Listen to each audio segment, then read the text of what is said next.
arteiros, eu sou Felipe Defol. E eu sou Dayana Mello. E esse é o canal Boteco das Artes.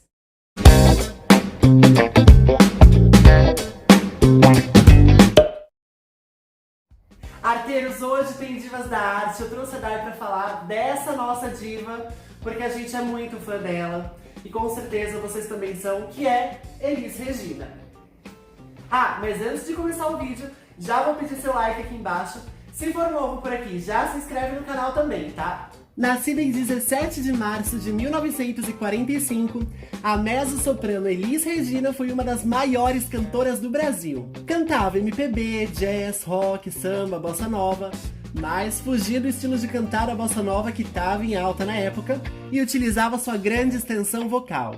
Teve 3 filhos, João Marcelo Boscoli, de seu primeiro casamento com Ronaldo Boscoli, e Pedro Mariano e Maria Rita com César Camargo Mariano. Foi a primeira pessoa a escrever sua própria voz como um instrumento na ordem dos músicos do Brasil. Então vamos falar dessa nossa diva mor, que é a Elis.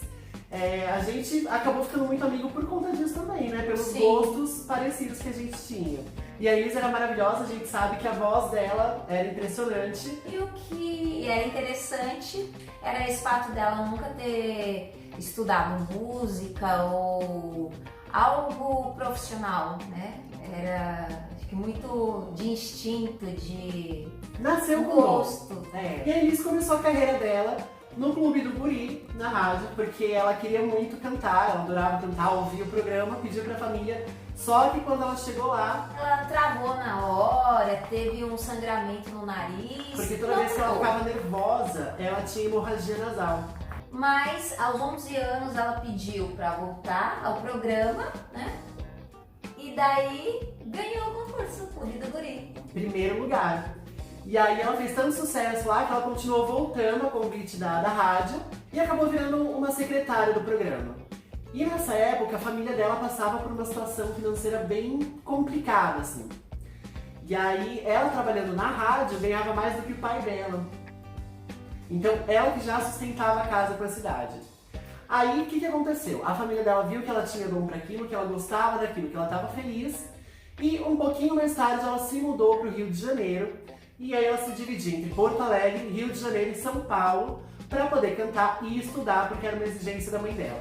Aí eles mudou-se para o Rio de Janeiro com o pai dela em 1964. No Rio de Janeiro ela começou a cantar no Beco das Garrafas, que era o point ali da galera que queria ouvir uma música, beber um goró, comer um negocinho. E aí no Beco das Garrafas ela ficou muito conhecida, fez muito sucesso.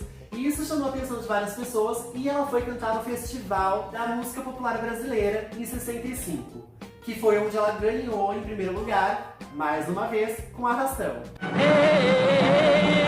Está bem-vindo Arrastão.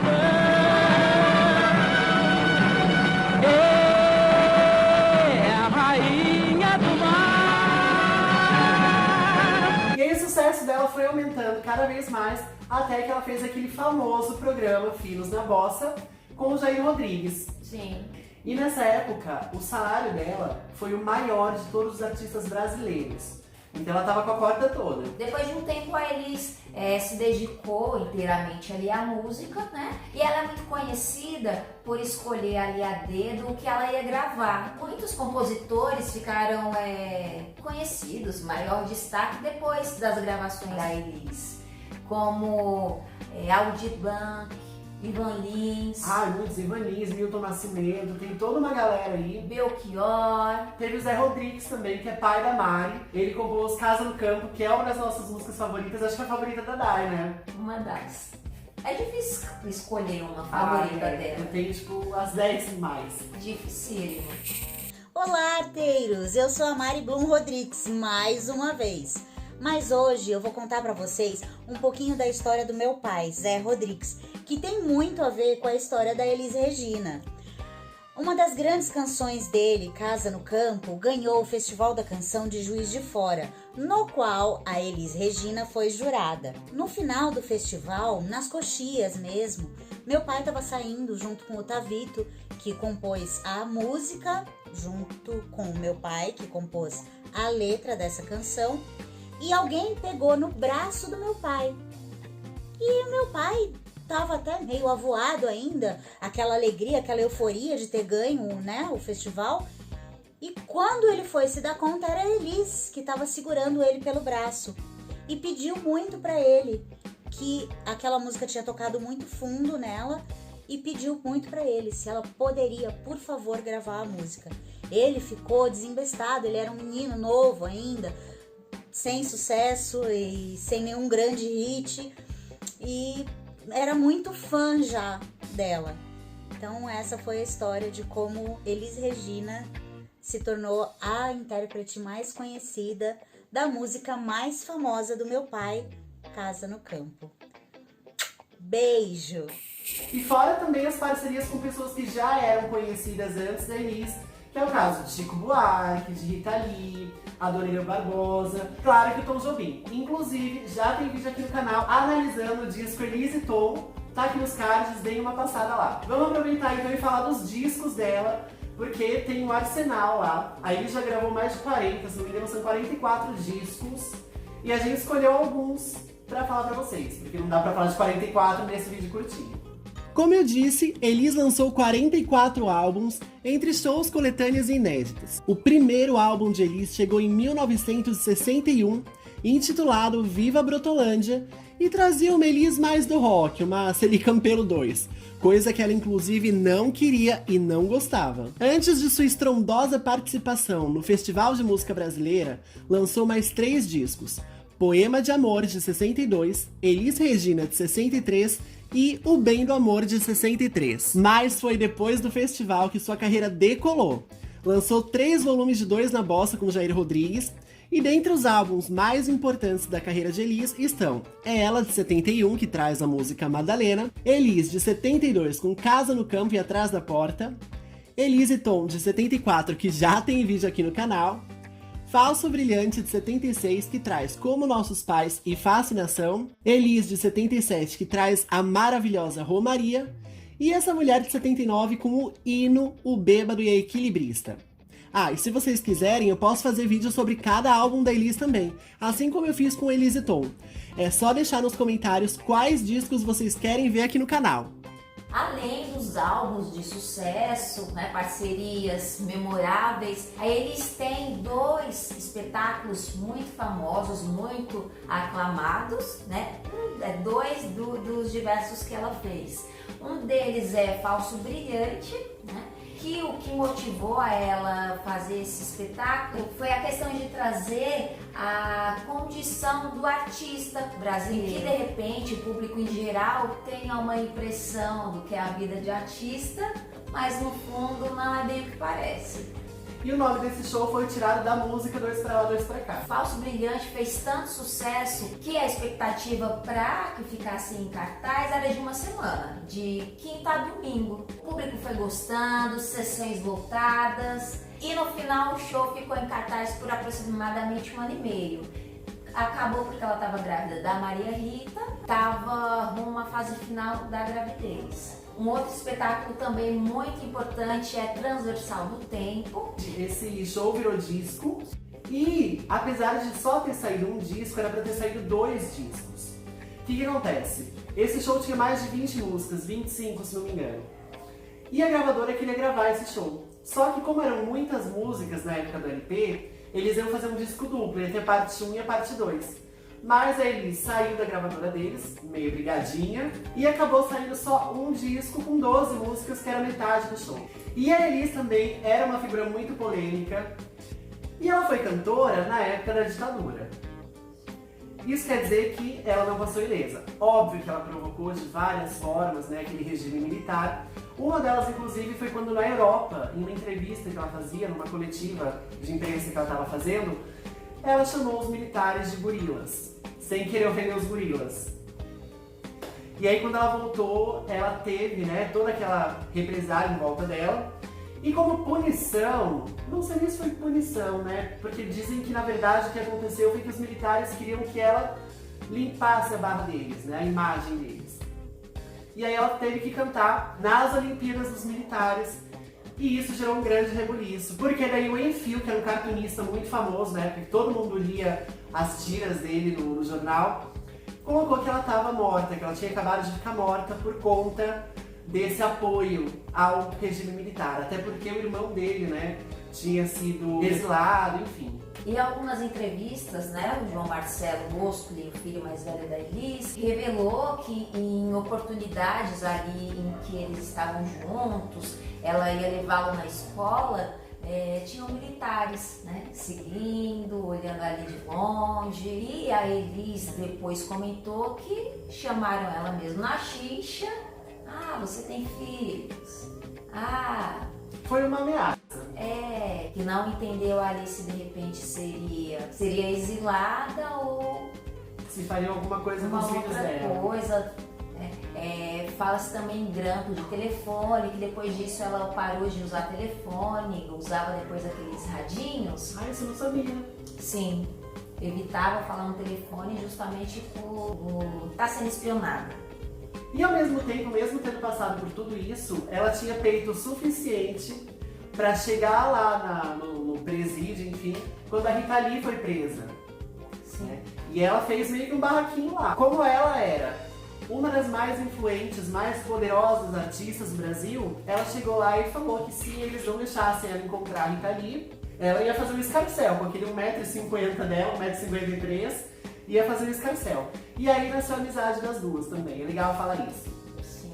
E é muito conhecida também por conta desse temperamento forte, né? Da pimentinha, né? Pimentinha. E Rita Lee, inclusive, fez o quê? Doce de pimenta, música em homenagem a Elis.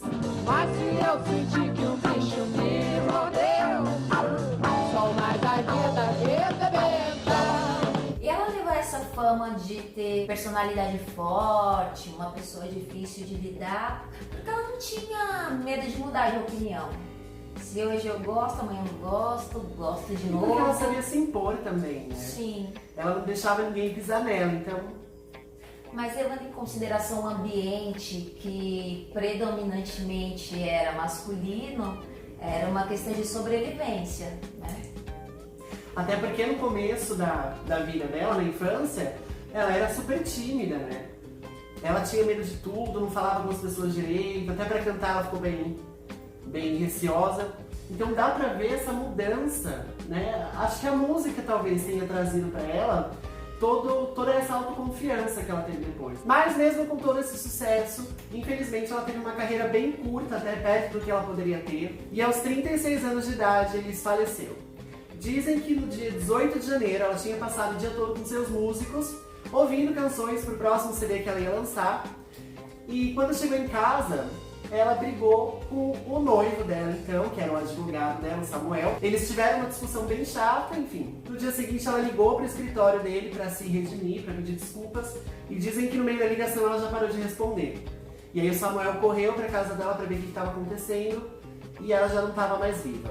Apesar dessa curta carreira, infelizmente, ela deixou um legado, né? Não só com a sua arte, mas é muito legal que os filhos, né? Todos envolvidos com música, Com arte, né, de uma maneira geral. sim, além de ter carreiras sólidas, né? No mundo das artes, levam o nome da Elis. O João Marcelo Boscoli lançou recentemente um livro em que ele conta histórias dele, né? E Elis, que chama Elis e Eu, 11 anos, 6 meses e 19 dias com a minha mãe. Curiosa pra ler. Já fica no hashtag Fica a Dica pra gente, inclusive, que eu não li ainda. Eu vi algumas entrevistas do João falando, tem histórias hilárias, viu? Em 2012, a Maria Rita redescobriu o trabalho da mãe, como em muitas entrevistas ela falava, e lançou o CD e DVD Redescobrir, interpretando canções pesadas pela Elis. Eu tive a oportunidade de assistir esse show em Eu lembro que você 2012 falou. e chorei do começo ao fim. O Pedro Mariano lançou também uma parceria com diversos cantores, né, chamado Elis por Eles, em que nomes como Chitãozinho Chororó, Seu Jorge, Jairzinho interpretam músicas em que a Elis interpretou, né, cantadas pelos meninos. Ou seja, todos eles trouxeram de alguma forma as lembranças da mãe, revisitaram esse passado. E é muito gostoso que a gente pode rever tudo também, né, numa nova geração da Elis.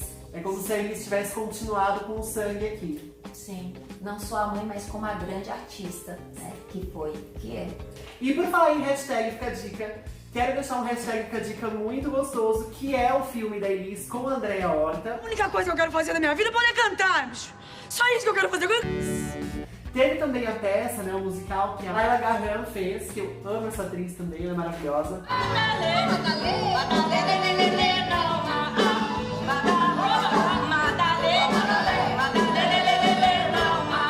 Mas que não dá pra gente ver porque acabou. Então o filme fica aí no hashtag Fica a Dica. E uma lembrança muito boa que eu tenho nossa, Dai, era a gente na exposição da Elis. Lembra? Foi em 2012? Sim. Emocionante, materiais, pessoais, gravações. Tinha até a carteira de trabalho dela lá, lembra? Lembra que isolaram ela cantando em uma sala? Eu ia falar disso agora. Gente, eu lembro que eu fui acho que umas 4 vezes para essa exposição. Fui com a Dai, fui com uma tia minha, fui 2 vezes sozinho. E toda vez que eu entrava nessa sala, era ela cantando Se Eu Quiser Falar com Deus. Do Gilberto Gil. Toda vez que eu entrava, me arrepiava e começava a chorar. Sim. Tava muito maravilhosa. E o legal que tanto os filhos como fãs sempre trazem, né, material para que a gente sempre consuma, sempre esteja em contato com a arte dela e para que outras pessoas possam conhecer o trabalho. Pra que fique eternizada. Principalmente para outras gerações conhecerem, né? E eu acho muito engraçado o fato da gente, quando ela faleceu, a gente não era nascida Não era. ainda. Não era. Eu fui conhecer a Elis por conta da minha mãe. Porque eu ia, sei lá, a gente saía de carro no final de semana e minha mãe ouvia muito a Elis. E aí eu comecei a ouvir a Elis acho que com uns 7, 8 anos, involuntariamente. E aí com 11, 12 eu já comecei a me interessar e ir atrás do material. Eu conheci ela, já era adolescente, conhecia os grandes sucessos de ouvir coletânea. Um dia eu tava olhando vídeos no YouTube e daí eu escutei Trem Azul, né, do Lô Borges. Maravilhosa essa música. E daí eu escutei, nossa, que música legal, era uma apresentação ao vivo. Fui olhar o vídeo. Gente, eu pensei, não é desse mundo, não é deste planeta esta mulher. Arteiros, espero que vocês tenham gostado desse vídeo. Se não deixou o like no começo do vídeo, já deixa agora. E se não se inscreveu ainda, vai que dá tempo. Aqui estão aparecendo as redes sociais da Dai, sigam-na. E no final do vídeo aparecem as minhas e as do Boteco. Um beijo e até o próximo vídeo.